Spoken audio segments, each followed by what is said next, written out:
आज एनआईए ने आज एक ब्लैक कलर की मर्सिडीज बेंज को सीज किया है, जिस ईजर में जो स्कॉर्पियो पे नंबर प्लेट थी उसको रिकवर किया है। 5 लाख से ज्यादा कैश रिकवर किया है, एक नोट काउंटिंग मशीन रिकवर की है, कुछ कपड़े रिकवर किए हैं और इसके बीच में जांच जारी है। Thank you. गाड़ी भी था इसमें, ऐसे पता चला। ये गाड़ी सचिन वाजे चलाते थे।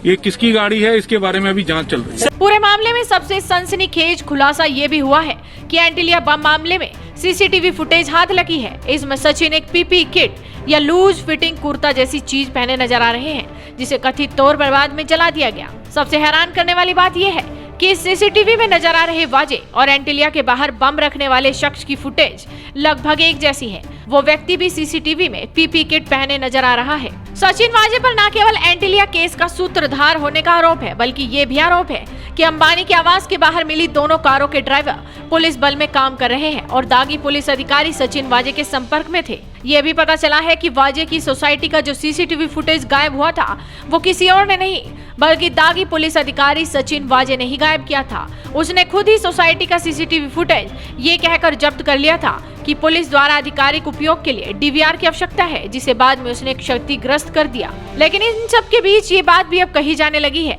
कि क्या सचिन वाजे को शिवसेना के किसी टॉप लीडर का वरदहस्त है। अतीत में कई ऐसी घटनाएं जरूर हैं जो वाजे को शिवसेना के किसी राजनीतिक संरक्षण मिले होने की तस्दीक करते हैं। वहीं इन सभी से बीजेपी के वो आरोप भी पुष्ट होते हैं जिनके पीछे किरीट सोमैया और देवेंद्र फडणवीस जैसे बड़े नेता भी खड़े हैं। वाजे को सरकार का संरक्षण है, ये बात उसी वक्त उठने लगी थी जब कोर्ट के आदेश पर बर्खास्त होने के बावजूद उन्हें सर्विसेज में वापस लाया गया। सरकार ने जब वाजे को फोर्स में वापस लिया तो ये तर्क दिया गया कि चूंकि महाराष्ट्र में कोरोना के कारण स्थितियां गंभीर हैं, इसीलिए वाजे जैसे अफसर का सरकार के साथ होना जरूरी है।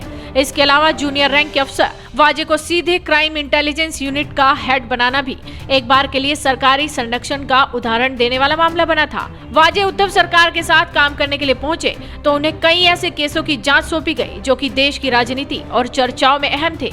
वाजे के पास चर्चित टीआरपी घोटाला, अनवर नाइक आत्महत्या कांड की जांच पहुंची। इसके बाद रिपब्लिक टीवी के एडिटर अर्नब गोस्वामी के अरेस्ट केस और फिर उनके केस की जांच का काम भी सचिन वाजे को ही सौंपा गया था। वाजे की चर्चा तब शुरू हुई जब अर्नब की गिरफ्तारी के बाद उन्होंने वाजे पर ही खुद के साथ गंभीर आरोप लगाए। वाजे पर लगे इन आरोपों को उद्धव ठाकरे से जोड़ा जाने लगा और ये भी कहा गया कि वाजे के पीछे कोई तो ऐसा है जिसके कहने पर उन्होंने ये सारा कुछ किया। दूसरी बात ये भी कि वाजे को हमेशा से एक बड़े नेता का ओएसडी कहा जाता रहा था और उनके बचाव में खुद शिवसेना के सुप्रीम लीडर्स संजय राउत और उद्धव ठाकरे लगातार खड़े दिखाई दिए। साथ खड़े होने का असर क्या था, इसे इससे समझा जा सकता है कि मनसुख हिरेन हत्या मामले पर मुख्यमंत्री उद्धव ठाकरे ने खुद मीडिया से कहा कि जिस तरह से सचिन वाजे को निशाना बनाया जा रहा है उससे ऐसा लगता है कि वो पुलिस अधिकारी नहीं बल्कि ओसामा बिन लादेन है। ठाकरे ने इस दौरान ये भी कहा था कि इस मामले की जांच चल रही है और जो भी दोषी होगा उस पर कड़ी कानूनी कार्रवाई की जाएगी, किसी को भी बख्शा नहीं जाएगा और साथ ही उनका शिवसेना से कोई संबंध नहीं है, ये कहकर इस बात को खत्म कर दिया था।